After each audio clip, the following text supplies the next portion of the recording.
നമ്മളെ മനസ്സിൽ ഒരാൾ പാർട്ട്ണർ പോയിന്റ് ഒരു വിഷമം അത് എങ്ങനെ ഓഡിയൻസിന് പറഞ്ഞാൽ മനസ്സിലായില്ല. അങ്ങനത്തെ അവസ്ഥയിൽ അവർ എന്നെ പറയുന്നത് ഒരു തെറ്റും ചെയ്യാണ്ടല്ലേ പോസ്കോ കേസ് എന്ന് പറയുന്നതിൽ ഇങ്ങനെ നടക്കേണ്ടി വരുന്നത്. ഫാമിലി മൊത്തം വീട്ടുകാർ അനുഭവിച്ചൊരു ഇതിപ്പോ എന്റെ കുട്ടീനെ പറ്റിയിട്ട് ഒരുപാട് ആൾക്ക് ഇങ്ങനെ ചോദിച്ച് അത് വിഷമാന്ന് താങ്ങാൻ പറ്റാതെ അത്ര ഇതാണ്. അങ്ങനെ സ്നേഹിച്ച് കൊണ്ടുപോയതാണ് ഞാൻ.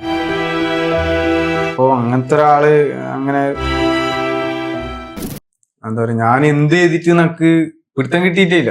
കാരണം എന്റെ ഭാഗത്തുനിന്ന് ഒരു മിസ്റ്റേക്ക് ഇല്ലാനുള്ള ഒരു ധൈര്യവും ഒരു ഇത്. പക്ഷെ നമ്മളെ മനസ്സിൽ ഒരാൾ പാർട്ട്ണർ പോയിന്റ് ഒരു വിഷമം അത് എങ്ങനെ ഓഡിയൻസിന് പറഞ്ഞാൽ മനസ്സിലായില്ല. അങ്ങനത്തെ അവസ്ഥയിൽ അവർ എന്നെ പറയുന്നത്, മറ്റുള്ളവർ പറഞ്ഞുണ്ടാക്കുന്നത് അങ്ങനെ. അതൊക്കെ കഥ വേറെ. അതിൽ നല്ല എനിക്ക് ഒന്നാമത് ഓർക്കാനോ പിടിക്കാനോ താല്പര്യമില്ല.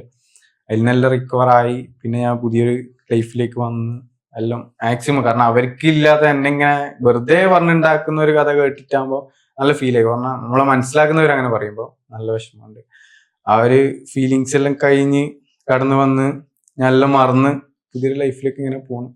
അതിന്റെ ഇടയിലും ഇവിടെയും ഇങ്ങനെ തന്നെ അവര് ആ ടീം ഇങ്ങനെ നമ്മളെ ഉപദ്രവിക്കാന്നുള്ളൊരു ലക്ഷ്യം. ഒന്നും എന്താ പറയാ, ഒരു പഴയ ഓർക്കാൻ നമ്മളാരെയും അങ്ങോട്ടും ഇങ്ങോട്ടും പറഞ്ഞിട്ട് വെറുതെ എന്താ പറയാ അനക്ക് വേണമെങ്കിൽ രക്ഷപ്പെടാനുള്ള പറഞ്ഞിട്ട് ഇതാക്കായിരുന്നു. അവരാരോ രക്ഷിക്കാനോ അവരൊക്കെ ഇല്ലാത്തൊരിത് അനക്കെന്തിനു വിചാരിച്ചു.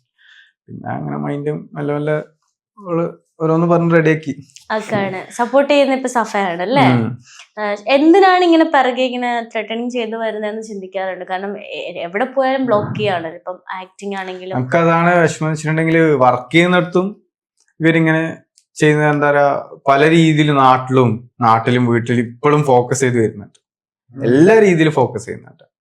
അത് എന്തിനാന്നുള്ളത് നമുക്ക് മനസ്സിലാവുന്നില്ല. അവരുടെ ആവശ്യം എന്താണ് ശരിക്കും ഇങ്ങനെ അറിയാതെ. പിന്നെ ഒന്നാമത് നമ്മളെ ആ ഒരു കാര്യത്തിലാണ് ഫുള്ള് റീച്ചും അതിലുള്ള എല്ലാം വരുമാനമാണെങ്കിലും ക്യാഷ് ഉണ്ടാക്കാന്നുള്ള ലക്ഷ്യമായിരിക്കും. എന്തെങ്കിലും ഒരു കഥ കിട്ടിയാൽ അത് മാത്രം വൈറലാക്കുക. അതിലൂടെ നമുക്കത് മനസ്സിലായത്. കാരണം ഇങ്ങനെ ഫോക്കസ് ചെയ്ത് അതിൽ മാത്രം ഭയങ്കര ഞാൻ ഒറ്റ സ്റ്റോറി ഇട്ടില്ലാന്ന് അത്രയും സബ്സ്ക്രൈബും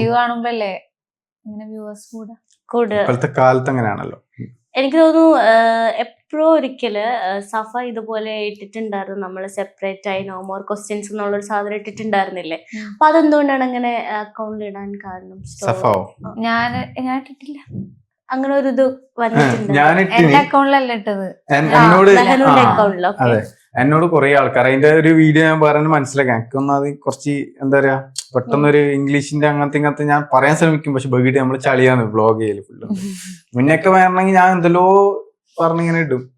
പക്ഷെ ആ ആൾക്കാർ ആ രീതിയിൽ എടുക്കും. എന്നെ സ്ഥിരം കാണുന്ന സബ്സ്ക്രൈബേഴ്സ് എന്തായാലും ആ മൈൻഡിൽ എടുക്കും.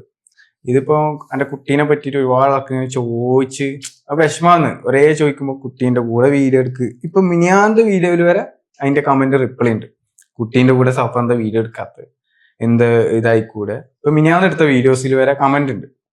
ഇതെല്ലാം കാണുമ്പോ പെട്ടെന്ന് നമ്മൾ എന്താ പറയാ കാണാൻ ആഗ്രഹം ഇല്ലാട്ടോ അല്ലെങ്കിൽ ബാക്കിൽ പോയി കഴിഞ്ഞാൽ എന്റെ വീട്ടുകാർക്കാണ് അതിന്റെ ബുദ്ധിമുട്ടിരുന്നത്. അത് വീട്ടുകാർ അനുഭവിച്ചൊരു ഇതായത് കൊണ്ട് തന്നെ കുറെ ഞാൻ കാരണം അങ്ങനായി ഇങ്ങനായി നല്ല ഇവരിപ്പോഴും ഒരു തെറ്റും ചെയ്യാണ്ടല്ലേ പോസ്കോ കേസ് എന്ന് പറയുന്നതിൽ ഇങ്ങനെ നടക്കേണ്ടി വരുന്നത്. ഫാമിലി മൊത്തം, അതായത് എന്റെ ഉമ്മ അറിയേയില്ല, ഉമ്മ വന്നിട്ടേ ഇല്ല. പിന്നെ അതേപോലെ ഉപ്പാവും ഇവരെല്ലാം ഇങ്ങനെ ഈ അവരിങ്ങനെ നടക്കുന്നില്ലേ. ആ നടക്കുമ്പം നമുക്കൊരു ഇതുണ്ടാവില്ലേ, വിഷമം ഉണ്ടാവില്ലേ. പിന്നെ ഞാനവിടെ കുട്ടീനെ കാണാൻ പോയാൽ ഇവര് വേറെ എന്തെല്ലോ കഥ പറഞ്ഞുണ്ടാക്കിയിട്ട് അതിലേക്ക് പറഞ്ഞു പോകുമ്പോൾ വീട്ടുകാർ അങ്ങനെ ബുദ്ധിമുട്ടിക്കണ്ട വിചാരിച്ചിട്ട് ഞാൻ പിന്നെ ആ കാര്യത്തിലേക്ക് അങ്ങനെ ഇറങ്ങില്ല. കാരണം ഇപ്പൊ പോവണ്ട, നീ അങ്ങോട്ട് പോല, ഇൻഷാല്ലാ അള്ള വിധി കൂട്ടിയെങ്കിൽ നിന്റെ അടുത്ത് കുട്ടി വരും എന്നുള്ളൊരു വീട്ടുകാർ അങ്ങനെ പറഞ്ഞിട്ട് എന്നെ സമാധാനിപ്പിക്കുന്നത്. അപ്പൊ അവരെ ഇനിയും ധിക്കരിച്ച് ഇത്രയും കാലം ഞാൻ എന്താ പറയാ കുട്ടീനെ കാണാൻ പോകണം ധിക്കരിച്ച് ഞാൻ പോയിട്ടൊക്കെ പ്രശ്നം ഉണ്ടായിട്ടേ ഉള്ളു. അവിടെ ഒരുപാട് ഭയങ്കര അടിയും ഫൈറ്റൊക്കെ ഉണ്ടായിരുന്നു. നമ്മള് പെട്ടെന്ന് നമ്മളൊരാള് നീ കൊന്നു എന്നല്ല പറയുമ്പോ എത്ര വിഷമം ഉണ്ടാവും. താങ്ങാൻ പറ്റാതെ അത്ര ഇതാണ്. അങ്ങനെ സ്നേഹിച്ച് കൊണ്ടുപോയതാണ് ഞാൻ. അപ്പോ അങ്ങനത്തെ ഒരാള് അങ്ങനെ ഭയങ്കര താങ്ങാൻ പറ്റാത്തൊരു ഭയങ്കര വിഷമമായിട്ടുള്ള കാര്യം. പിന്നെ എല്ലാരും ഇങ്ങനെ ഫോക്കസ് ചെയ്യുമ്പോൾ ഞാൻ ആ കാര്യം വിട്ട്. പിന്നെ കുട്ടീന്റെ കാര്യം ഇങ്ങനെ ചോദിച്ചുകൊണ്ടിരിക്കുമ്പോ എന്താ പറയാ ഞാൻ നോർമലി പറഞ്ഞു നമ്മൾ ഒന്നിച്ചല്ല, നമ്മൾ വേറെ വേറെയാണ്, സെപ്പറേറ്റ്. അതാണ് ഞാൻ ഉദ്ദേശിച്ചത്. ഞാൻ എന്റെ മൈൻഡ് ഞാൻ പെട്ടെന്ന് സംഭവം കമന്റ് വന്നാൽ പോലും ഇംഗ്ലീഷ് എന്തെങ്കിലും എന്നെ കാണിച്ചിട്ട് ഇവളൊന്നും ഉണ്ടായിട്ടില്ല എന്റെ അടുത്ത്. ഞാൻ എന്തോ പരിപാടിക്ക് പോയിട്ടുണ്ടായി. അപ്പൊ ഞാനിങ്ങനെ മെസ്സേജ് നോക്കിക്കൊണ്ടിരിക്കുന്നു ഇൻസ്റ്റാഗ്രാമിൽ. അപ്പൊ ഇങ്ങനെ ചറവറ ആ കുഞ്ഞിനെ പറ്റി ചോദിക്കുമ്പോ ഇങ്ങനെ പെട്ടെന്നൊരു ഇത് വന്നപ്പോ ആ പെട്ടെന്ന് തോന്നിയ ഒരു മൈൻഡിൽ ഒറ്റ ഇടലിട്ടതാണ്. വേറെ ഒന്നും നോക്കിയില്ല. ഇതിൽ കാണുമ്പോൾ പഴയ മെസ്സേജെല്ലാം ഉണ്ടേ, ഇതിലിങ്ങനെ പെട്ടെന്ന് കാണുമ്പോൾ ഞാൻ പറഞ്ഞു നമ്മളൊന്നിച്ചല്ല. അതിന്റെ ബാക്കിൽ തന്നെ തൊട്ട് ബാക്കിൽ തന്നെ ഞാൻ ബേബി കുറെ അപ്പാട് മെസ്സേജ് റിപ്ലൈ വന്നിനി ആരാന്ന് ചോദിച്ചു. അപ്പൊ ഞാൻ അപ്പാടെ അടുത്ത് അങ്ങനെ ഒരു ഇത് വരുമല്ലോ എന്നിട്ട് അപ്പാടെ തന്നെ ഞാൻ വേറെ സ്റ്റോറി ഇട്ട് ബേബി അസാന് ബേബി എൻ്റെ ഇപ്പം ഉണ്ട്, ബേബീനെ ഉദ്ദേശിച്ച് അസാന് ബേബി എൻ്റെ കൂടെ അല്ല എന്ന് പറഞ്ഞിട്ട് അപ്പാടെ അതിന്റെ ബാക്കിലൊരു സ്റ്റോറിയും കൂടി. അപ്പോഴത്തേക്ക് സാധനം ഫുള്ള് സ്പ്രെഡായി വൈറലായി. പിന്നെ നമ്മൾ സെപ്പറേറ്റ് ആക്കി എല്ലാ മീഡിയ കാർ എത്തിയിട്ട് ഇതിനാഘോഷിച്ചു.